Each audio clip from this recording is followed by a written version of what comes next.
Shalom, brothers and sisters. Grace, mercy, and peace be unto you from Yahuwah. He's our Father. And Yahusha, who is the Mashayah, the one that carries the burden of Yah, his voice, our high priest, soon coming King.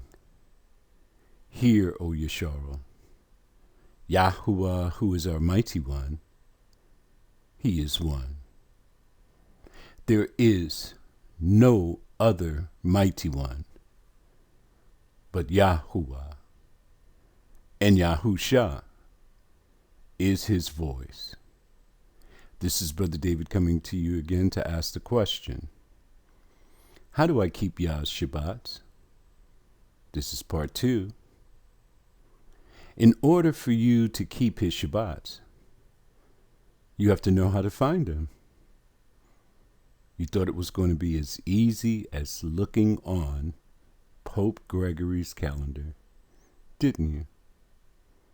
It's a manipulation of time, that calendar. Has nothing to do with the Most High. Remember this in everything that you do when it comes to this book and Yah's ways. His ways are not your ways. He does not have to line up to your ways. You have to line up to his. Now, in order to find these Shabbats, you have to know the path of years. Remember? Oh no, we don't remember, because we forgot. And all the children of Yeshua will forget and will not find the path of years. Easy reason that we won't find it. It's because we'll be following the feast of the Gentiles and keeping their Shabbats. So listen and live. Remember YAH'S Shabbat day. Let's begin. Genesis chapter 1, verses 1 to 5. The path of years is in Genesis chapter 1.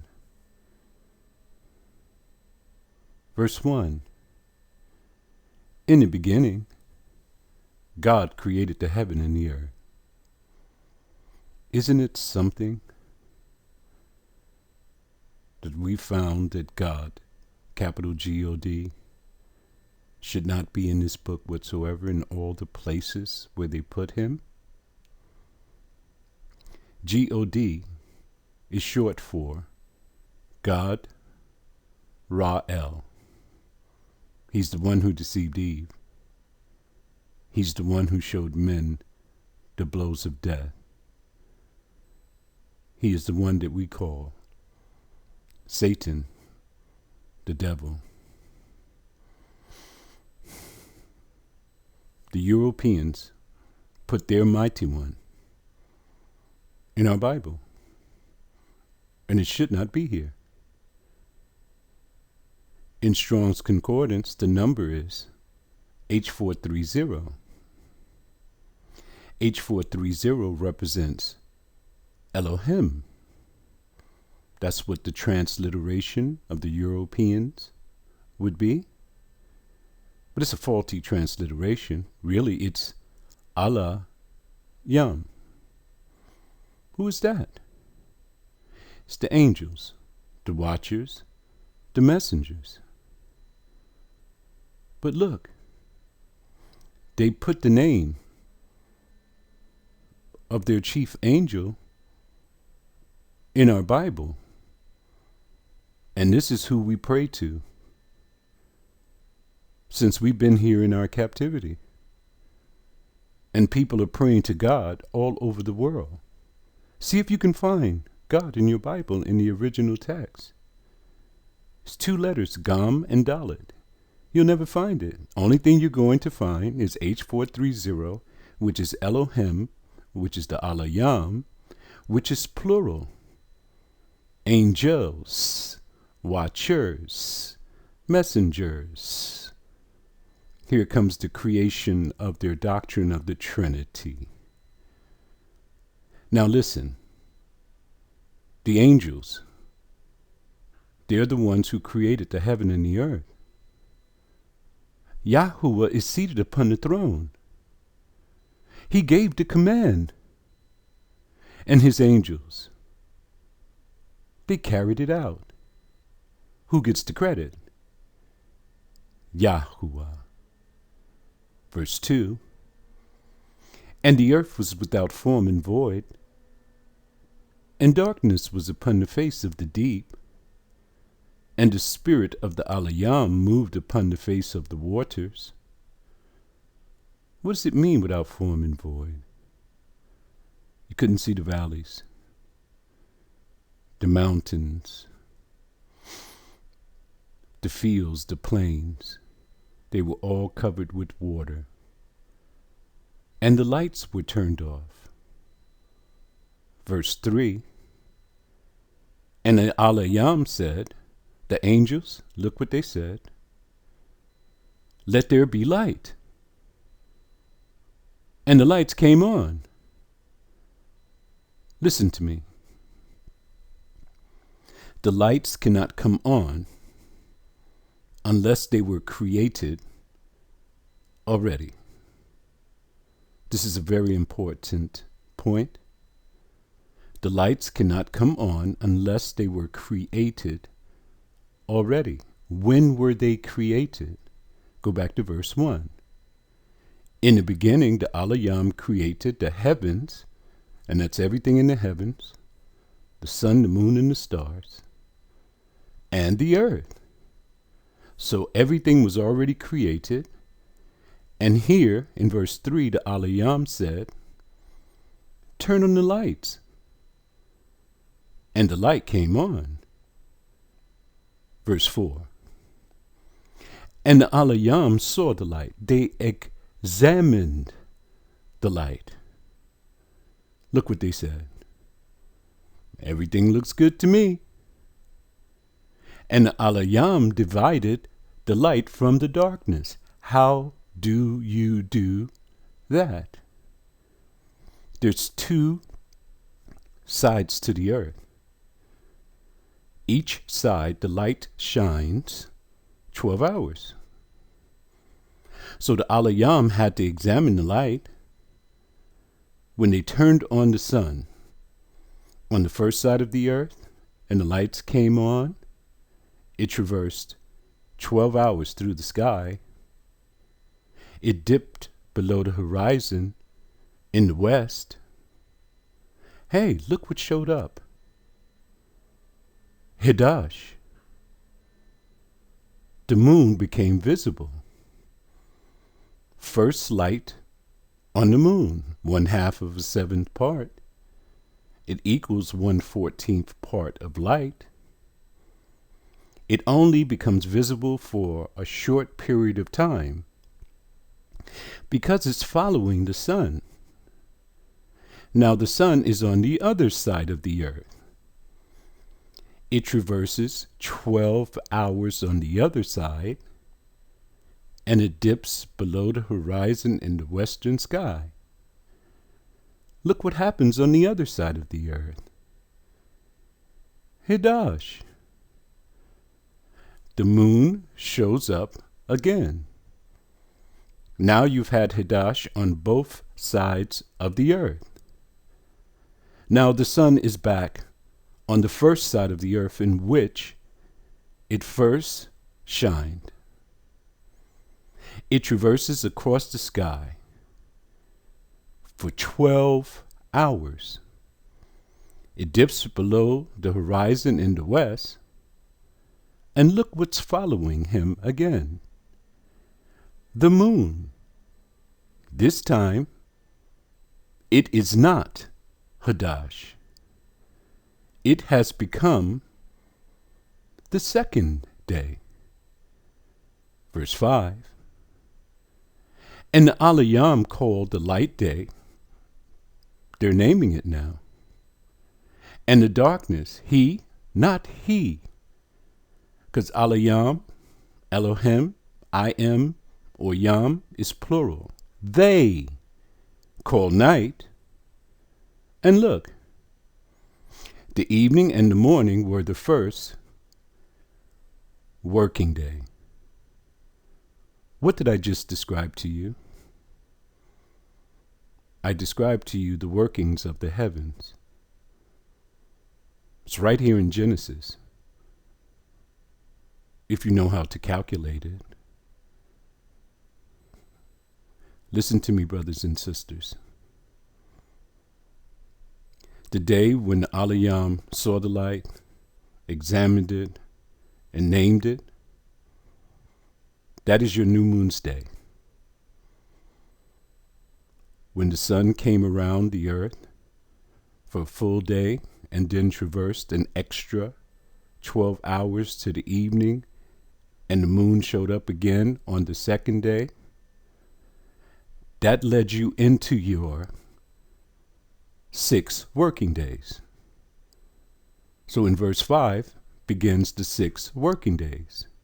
When the sun set in that evening, the evening and the next morning, evening to morning 12 hours, morning to evening 12 hours, 24-hour time frame. Here is your first working day. Genesis here describes to you darkness, dark moon. It describes to you also Hidash, when the moon becomes visible.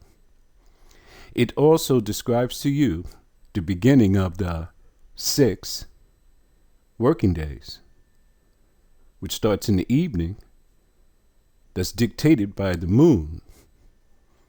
If you understand anything that I just said, you cannot go on a sun calendar, a solar calendar, which calculates from sunrise to sunrise, and do a lunar count on a sun calendar from evening to evening. We forgot. They ran a game on us. They made us look stupid. But we've returned now to the old ways, which is the good way, so that we may find rest for our souls. Is there anyone who can deny this? If you do, who is your witness? I have a faithful witness. The lunar and the solar bodies that are in the sky, they work together. This is how it happens every single month. The moon turns dark. Verse 2. Then light is shined upon it. That is, verse 3 is called Hidash. Then in verse 5, new moon's day has ended. It's come to the evening, and it begins your 6 working days. Perfection. If you want to deny this, you can try, but you have 0 witness. Now let me tell you something that's very ignorant. And remember what ignorant means. It means that they have ignored the text altogether. Do you know the Israelite brothers, people on the internet, and a lot of teachers are teaching that the sun, the moon, and the stars were created on the 4th day? Genesis chapter 1, verse 14. Let's see if the lights were created on the 4th working day. Verse 14. And Aliyam said, let there be lights in the firmament of the heaven to divide the day from the night. I don't see anything about the lights were created on the 4th day. Do you? But the passage is slightly elusive because it uses the term, let there be light. So the reader may think that the lights may be turned on in verse 14. But when were the lights turned on? Because it tells you, let there be light in verse 3, and the lights came on. So here, are they saying that they turned on the lights again? No. This is where the process of translation, transliteration, transcription comes into play. This is why you must learn all of these things to overcome the translation of the Europeans. Let me correct this translation and show you how it should have been written. And the Alayam said, let the lights that are in the firmament of heaven that divide the day from the night, let them be for signs. Oh, now we can understand. The Alayam, the angels, the watchers, the messengers, they're telling you here what these lights were created for in verse 14 on the fourth day of creation. He said, let them be for signs. Tell me something. What is the sign of feast? The moon. How do you find the Shabbat then? Through the moon. Remember something. There is no Pope Gregory's calendar here. What is the sign between you and Yahuwah? The Shabbat. And the Shabbat can only be found through the moon. And for seasons. The word seasons should not be here. The word is muad yam. It means the appointed feast. And for days. Wow. You mean to tell me we count the days from these heavenly bodies? Yes. The sun has 364 days. The moon has 354 days. And for years. The sun has 364 days in a year. The moon has 354 days in a year. The moon falls behind the sun in the amount of 10 days every year. So if the moon is not going backwards, 10 days per year, you're not on the path of years. How do the Europeans, the Israelite brothers, the people on the internet, how do they try to correct this problem? They add 13th months to the calendar. Yeah, that's totally outside of time. And how the Father created these heavenly bodies to work. So if you add any months to this timepiece, this watch, this calendar that is in the sky, you have corrupted it. And you will be in error. You will never find Yahuwah's feast days. Ezekiel chapter 46, verses 1 to 3. There's my email address in case you have any questions. But most of the questions are contained in a video that I created called The Path of Years. You can check it out yourself. Glean some more info. Verse 1. Thus says Yahuwah, the Mighty One. Who's speaking? The Master of the universe, the Creator of all things. He who is seated upon the throne. He's going to tell you right here how his days work. Will you deny him? The gate of the inner court that looketh towards the east shall be shut the 6 working days.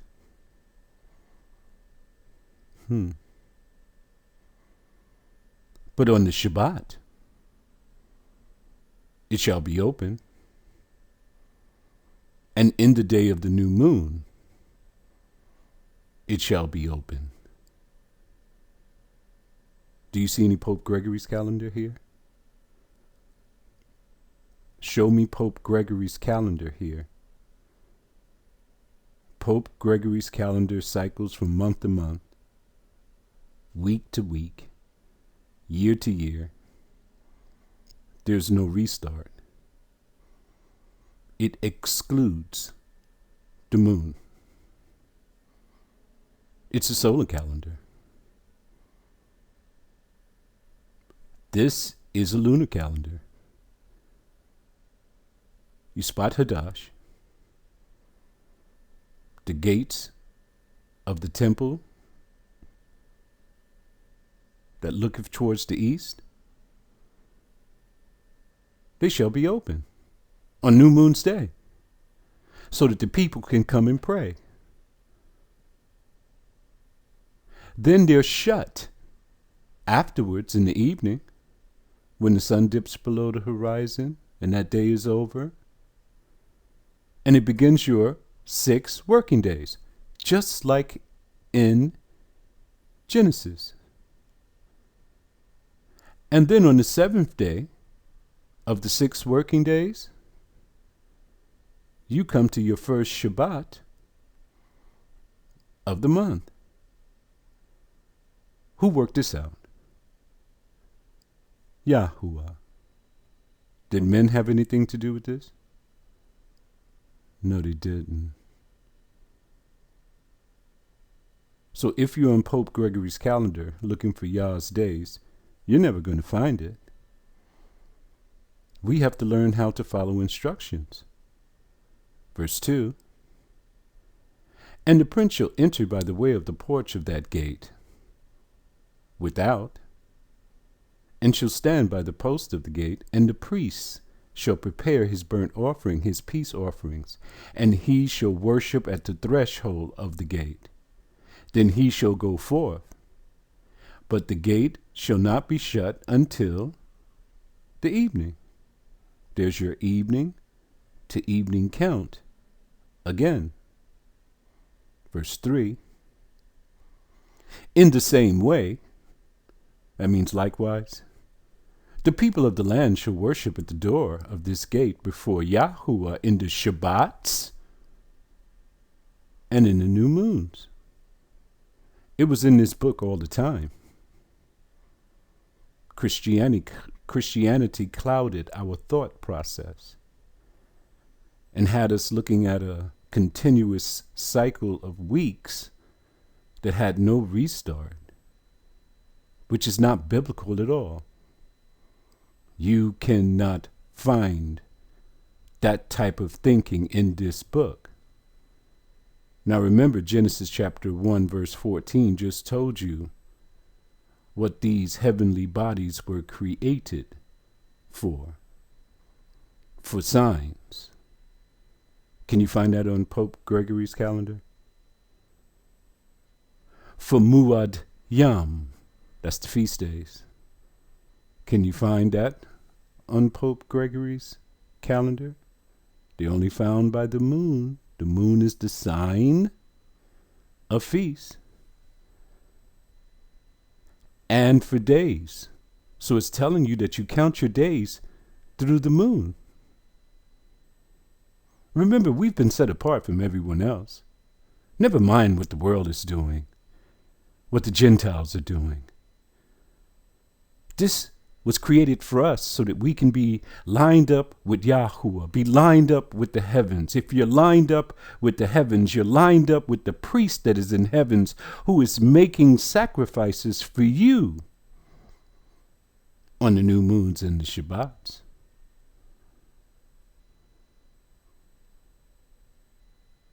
The only way that you can count the days when it pertains to Yahuwah's Shabbats and feast days is through the moon. Deuteronomy chapter 16, verses 7 to 8. This passage will prove that you can only find your Shabbats through the moon. Verse 7. And thou shalt roast and eat it in the place which Yahuwah your mighty one shall choose. Roast and eat what? The Passa, the Passover lamb. This is Passover. How did you find Passover? You had to look to the moon. You had New Moon's Day. From New Moon's Day, you count 14 days. And then in the evening of the 14th day, which is in all reality day number 15, is when you are to celebrate this feast. Let's continue to read. And thou shalt turn in the morning and go unto your tents. Why did the Most High say that? Let me explain the sequence to you. On the 14th day, it's called Preparation Day. They were running around all day, preparing for this feast that would come in the evening. When the evening came, they sacrificed the lamb. They roasted it on the fire. They ate. They drank. They danced. They sung songs unto Yahuwah. They were merry. Before the sunrise, they were commanded that they were to burn all of the residue of the lamb on the fire. Then they were supposed to turn in the morning and go into their tents. What do you think they did? They went to sleep. Because on the first day of this feast of unleavened bread, they must have been tired. Verse 8.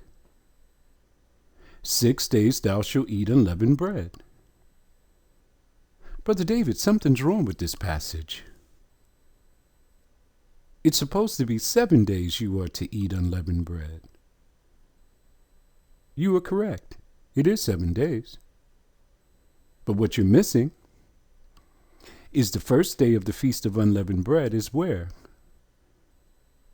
In verse 7. Where they roasted the lamb, they were supposed to eat their unleavened bread with it. Yes. Then they turned in the morning and went unto their tents and went to bed. Then in the evening, start your 6 working days. So let me read this again. Even on the 6 working days, you are to eat unleavened bread. And on the 7th day of the 6 working days shall be a solemn assembly to Yahuwah your mighty one. Thou shalt do no work therein. You're back to your regular weekly Shabbat on the same lunar calendar. You do not go to the moon to find your feast and jump off the lunar calendar to go to Pope Gregory's calendar to find your Shabbats. Ludicrous. This sequence is perfection. Listen to me. One thing that I have that all of the other teachers who teach a Saturday Sabbath don't have, I have the scripture to back me up. What do they have? Nothing. They're in a strong delusion believing lies. And they're following the feast of the Gentiles. Exodus chapter 12, verse 17 to 20. Let's see if this will explain it a little better for you. And you shall observe the feast of unleavened bread. So on the 15th day, right? For in this selfsame day have I brought your armies out of the land of Egypt. It's a commemoration for the deliverance of our ancestors, not the Jews, from Egypt. Therefore shall you observe this day. How do you observe a day? You have to look, right? How do you find it? You have to look up in the sky. The moon is the sign of the feast days. In your generations, by an ordinance, forever. Even in the land of your captivity, you have to keep this day. What does he say? Remember. Remember the Shabbat day. We have to return. See, everything has a come back to it. Means return. Remember, return to my Shabbats, he's saying, to my feast days, not to Gentiles. I send you one who speaks on my behalf. And all you have to do is check out what he's telling you. And you will see these are my ways. Verse 18, in the first month. How do you find the first month? How many months in a year? It's 12.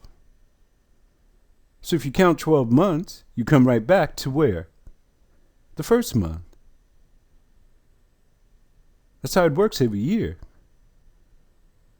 But remember, the moon has 354. The sun has 364 days. The moon will fall behind the sun in the amount of 10 days every year. So it will lag behind in 3 years in the amount of 30 days. 4 years, 40 days. 5 years, 50 days, and so on and so forth. It's called the path of years. Okay, so let's try to change it. Watch this. We're going to change it, all right? We're going to do just like the Gentiles, the Israelite brothers, the people on the internet, Meton, and all the people who are in the strong delusion believing lies. We're going to add a 13th month to the calendar because the moon has moved away from the sun in the amount of 30 days. When you add that 13th month, you will not be in the first month like he commanded here. You will be in the second month. Hold it 1 second. Yahuwah is the one who gave these laws. Every word that proceeds from his mouth is divine law. He said the first month. You say the second month. He said, do not add to or take away from this book of the law. If you added a month, you've added to this law, because you won't be in the first month, you will be in the second month. Let's continue. On the 14th day of the month, in the evening, when does the day start? According to Yahuwah. In the evening, and the evening and the morning were the first day. So the 14th day in the evening, in all reality, is the 15th day. You shall eat unleavened bread until the 21st day of the month in the evening. Okay, listen to this. I hope you guys know how to count, because this is going to be pretty easy. The 14th day in the evening is the 15th day. Okay, got you, Brother David. So you count 7 days, because you are to eat unleavened bread for 7 days. 15, 16, 17, 18, 19, 20, 21 in the evening is 7 days that you ate unleavened bread. In the evening of the 21st it goes right directly into our regular weekly Sabbath, which is on what day? The 22nd. When are our Sabbaths again? 8, 15, 22, 29. It's all right here in the book if you know how to read, know the path of years, and know how to count the days. We don't remember. But in these last days, Yahuwah has sent his spirit. His people are awakening to this. They're returning back to Yahuwah. They're keeping his commandments. But some people have a lot of excuses because Yah's days fall on work days. And the cares of this world carry us all away. Colossians chapter 2, verse 16 to 17. Let's see what Shaul had to say. Did you know that the new moon and the Shabbats were even in the New Testament? Well, here it is. Verse 16. Let no man therefore judge you in meat, or in drink,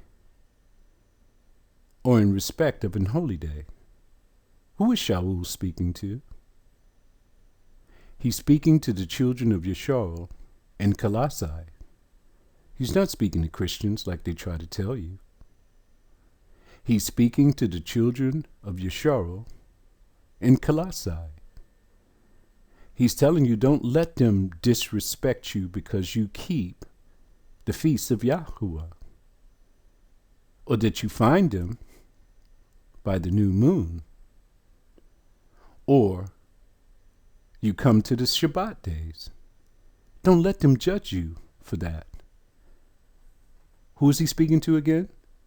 The children of Yisrael. Let me speak to you, the children of Yisrael, here. Don't let those Christians or the world judge you because you keep Yah's Muad Yam, his appointed feast. Aren't they judging you? Aren't they saying you're in some kind of a cult? Some kind of a moon cult? Do you know who they're talking about? They're speaking against the Most High who set this up. Don't let them judge you because you look up in the sky and find your months through the new moon. Noah did it. Adam did it. Everyone did it who didn't do it. The whole world followed the lunar event until the Gentiles came with their solar calendar and spread it around the world.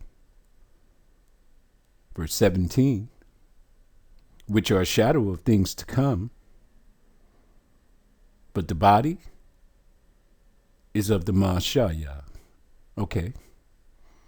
It says that the holy days, the set apart days, are a shadow. The renewed moon or the new moon is a shadow. The Shabbat days is a shadow. Does that mean that it's abolished? No. What is a shadow? Brothers and sisters, what is a shadow? Have you ever gone out in the sun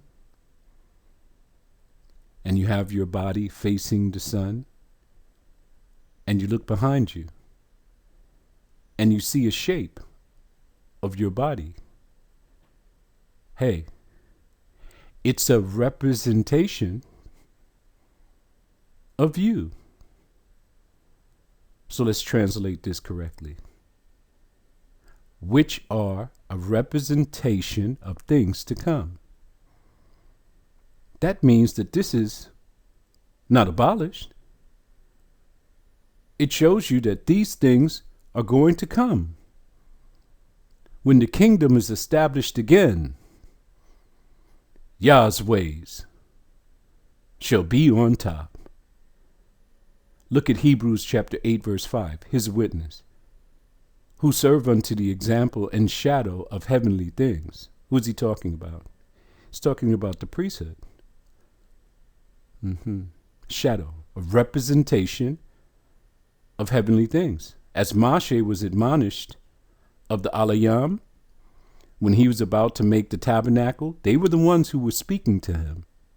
For see, saith he, or they, that thou make all things according to the pattern showed to thee in the mount. Pattern. Representation of the things in heaven. Shadow. A representation of heavenly things. Do you see, brothers and sisters? Because most people do not have reading comprehension, they will read this and they'll say, oh, you see that?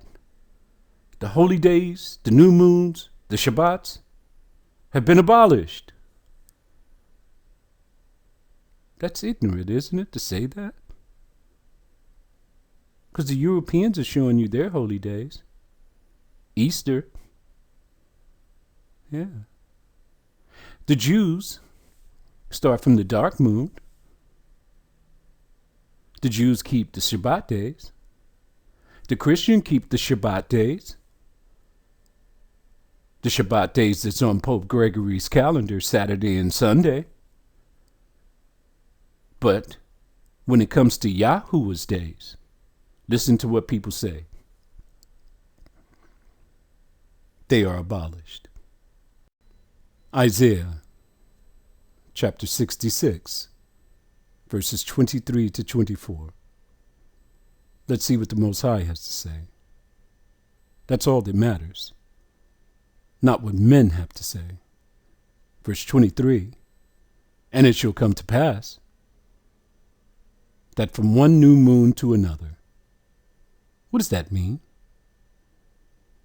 From one lunar month to the next lunar month. How many months in a year? There are 12 lunar months in the year. This is how the Father counts the days. This is his calendar. And from one Shabbat to another. There are 4 Shabbats in every month. Look at the count. Look at the structure. Look at the order of events. It's just like in Ezekiel. The gates of the temple are open on New Moon's Day. Then they are shut the 6 working days. Then on the 7th day of the 6 working days, you come to the Shabbat, and the gates of the temple are open. Why? Shall all flesh come to worship before me, saith Yahuwah. Who is speaking here? The Europeans? The Africans, the Asians? Satan? Pope Gregory? No, this is he who is seated upon the throne. The train of his robe fills the temple with glory. He is the creator of all things. Everything that proceeds from his mouth is divine law. He's giving you the sequence of his days from month to month. They can only be found through the moon. Will you deny this also? If you deny this, look at the penalty. And they shall go forth. Who shall go forth? The children of Yisrael. It's the only people. It's the target group that he's speaking to throughout this whole book. This book was written only for them. And they, the children of Yasharel, shall go forth and look upon the carcasses of the men that have transgressed against me. You're going to see all of those who denied this to keep a Saturday Sabbath. They denied Yah's days and gravitated towards Satan's days. You're going to look upon the carcasses of all the men who are calling upon the name of false gods. All of those in the church, hey, could be your father, could be your mother, could be your sister or your brother. All of them who, when you told them that his name is not Jesus or the Christ or any of the things that's been presented to them in this book, and they said that you are crazy, you shall see them. All of those who told you that you're in some kind of a cult, worshiping the moon, they say, you shall look upon the carcasses of all of them who have transgressed against Yahuwah, against his divine law. He's telling you how it works, and guess what the people are saying amongst the Israelite brothers? That Yah's time is not on the lunar event for their Shabbats, but it's on Pope Gregory's calendar. You shall see them. Let's continue. For their worm, their soul and their spirit shall not die, neither shall their fire be quenched. You're going to see them in the lake of fire. And they shall be an abhorring unto all flesh. When you look upon them, you're going to turn your heads. It's going to be too awful for you to endure. Why is the Most High going to take you by the lake of fire to see this? So that you can see what you escaped by keeping his Shabbats, his new moons, his Muad Yam, his feast days, and only calling upon the sacred name Yahuwah. Continue to part 3. Shalom.